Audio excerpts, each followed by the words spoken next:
Okay, and for a while, si Abby, si Abby, okay, nawala siya.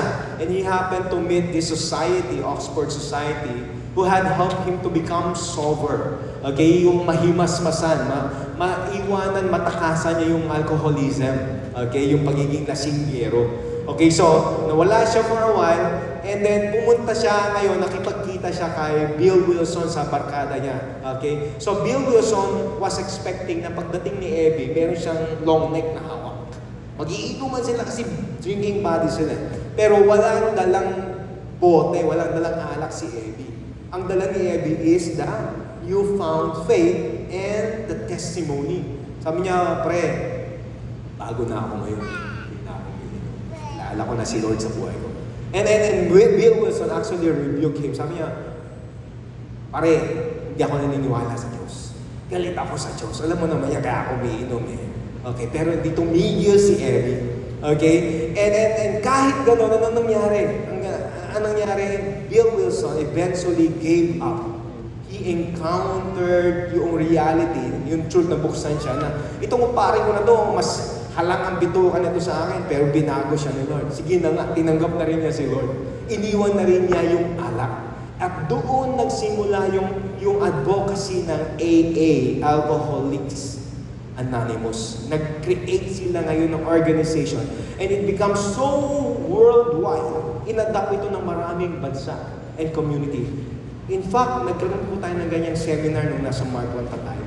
Alcoholics Anonymous. Ang goal ng organization nito is to help those people na lango sa alak, hindi makatakas sa pag-inom ng alak, para makita nila yung pag-asa. Ay, ang approach nito, hindi ito psychological lang. Ang approach nito is spiritual.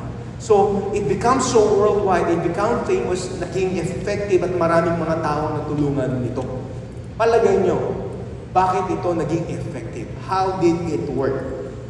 Did it work because the idea is so good? Kasama na yun. Pero you know why it worked? Because the people that ran this organization were the very people who were once what? Okay, against it. Sila yung mga lasinggero. Pero nabago ang buhay nila. And because of the help of the gospel, okay, kasama ng pananaw na yon na magbago at sa tulong ng biyaya ng Diyos sa buhay nila. Kaya naging masyado silang effective. Alam niyo ba na ganyan din ang nangyari? Kung bakit ang church lumago. Ang church hindi po pinapatakbuhin ng mga perfect na tao. Kaya kung kayo po inaakala niyo po perfect po yung pastor niyo, hindi po nagkakamali po kayo. Pero kung maghahanap po kayo ng perfect na pastor, sasabihin ko na rin po sa inyo, wala. Okay? At kung maghahanap po kayo ng perfect na church, wala. Kasi the moment pumunta ka doon, hindi na perfect yun. Ay, sabihin ko sa inyo, totoo yun. Okay? And the church expanded because it is what? Composed of people, ang sabi nga ni Pastor Jojo to, people who were under construction. Construct pa tayo ni Lord. The Bible is clear that we are what?